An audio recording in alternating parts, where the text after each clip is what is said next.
Okay, good evening. Welcome to a special new video called FractalMath. FractalMath. So this morning you made this really cool fractal. What made you think about it? I made it was based off Duplicator Man and Doodleville. Duplicator Man and Doodle? Where is that from? The whiteboard. Oh, a whiteboard. So you made it up? Yeah, really doodling. Okay. Well, tonight we're going to learn about a really cool fractal called the Koch Snowflake. Ooh. Are you ready? Yeah. All right. Let's talk about the Koch Snowflake. Okay, so here we go. We're going to talk about something called the Koch Snowflake. Now, you've seen the Koch Snowflake before, right? Okay, so what we do in our Koch Snowflake, we're going to start out with an equilateral triangle. Yeah. And all the side lengths are 1. Yep. Okay? So how far is it all the way around? It's 3. 3. Okay, great. Now, every step, what we do is we take every side that we have, we divide it into 3 equal pieces, and we make these little bumps that come out of the pieces. Yeah. Okay? So they go out like that, out like that, And out like that. that. Okay? Now, how long are each of the sides now? It looks like you took a third out of each of these sides. Right? I took a third out of each of these sides because I divided the sides into 3 pieces. Yeah, and you took a third out, so Yeah. it's So two-thirds. Well, how long is each piece of my snowflake now? Well, each piece of your snowflake would be 1/3. That's right, 1/3.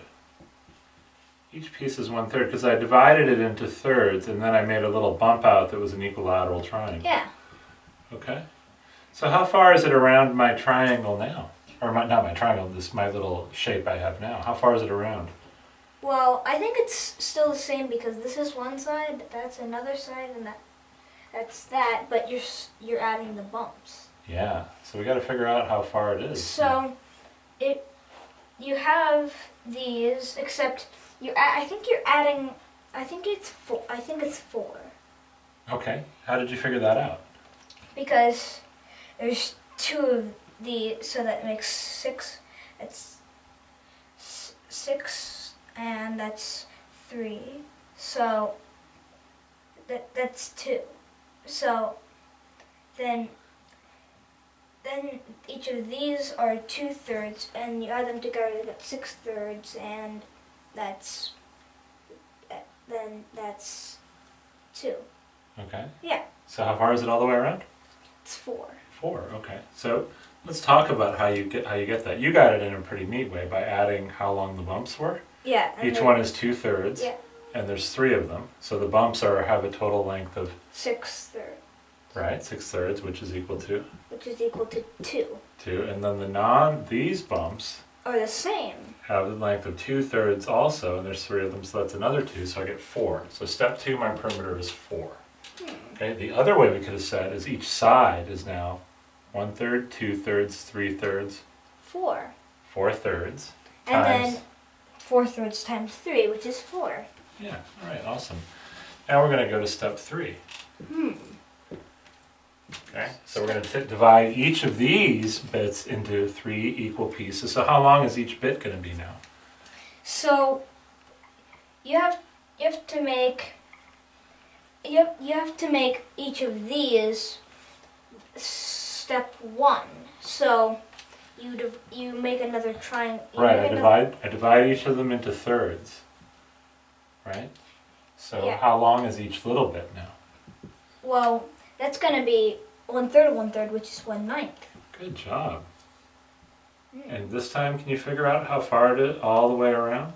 What's the perimeter of this new shape?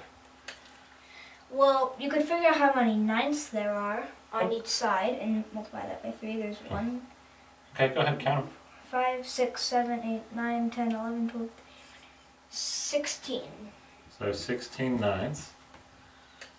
And then times 3, it's 48 ninths.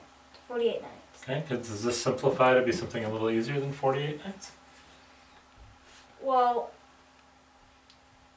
yeah, I think you can take a 3. Okay. And it's gonna be 16/3 when you do that. Very good, 16/3. Now, let's look at our pattern here. This was 3 times 1, right? Yep. This was 3 times 4/3, right? Yeah. This was 3 times 16/9. Hmm. Do you see a pattern? 1, 4/3, 16/9. Can you have a guess what's going to come next? Well, 3 times something. probably, I think it would probably be 30, 36 25ths because there's the squares. Ah, interesting. So, well, look, I get 4/3. That's not quite a square. No. So how did I go from 1 to 4/3 to 16/9? What was I doing? Well, from 1 to 4/3, you added a third, Right. and from 4/3 to 16/9, it looks like you also added a third. Not quite, because if I added a third here, I'd have 5/3. But there's another way to go. Let me tell you what the next one's going to be. It's going to be 64/27. You see the pattern now? Yeah, it's the powers of 2 and the powers of 3. That's right. So what would come next, do you think? What power would come next when it goes 1, 4, 16, 64? Probably 64 times 4 and 81 and 80 over 81. Very good. 256 over 81.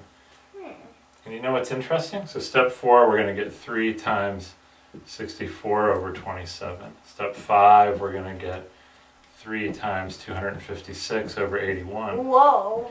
Okay, so the interesting thing is these numbers are getting multiplied by 4/3 every time, Ooh. which is bigger than 1, right? Yeah. And when I keep multiplying by a number that's bigger than 1, I get numbers that are bigger and bigger and bigger. Yeah, so the perimeter keeps growing. The perimeter keeps growing, so when I get this really fuzzy shape, and I make it fuzzier and fuzzier and fuzzier, The perimeter is going to add up to infinity. the perimeter gets bigger and bigger and bigger, and eventually goes to infinity. Whoa. Isn't that amazing? Yeah. That's really cool. Even though this thing doesn't seem to be growing very big. It just, the perimeter is still growing. It's a teeny bit bigger than 1. Right, the perimeter keeps growing and growing and growing, but I can always keep this inside of a circle. Wow. So that means the area Is finite, whoa. but the perimeter keeps growing bigger and bigger and bigger. Yeah. Is this a cool example for some fun fractions? Yeah. Yeah, so fractals and fractions Have a lot in common. have a little bit in common. Pretty cool, right? Yep. You excited about learning about some fractals? Yeah. They're really fun. All right, that was fun, sweetie. Good job tonight. Yeah. Good job.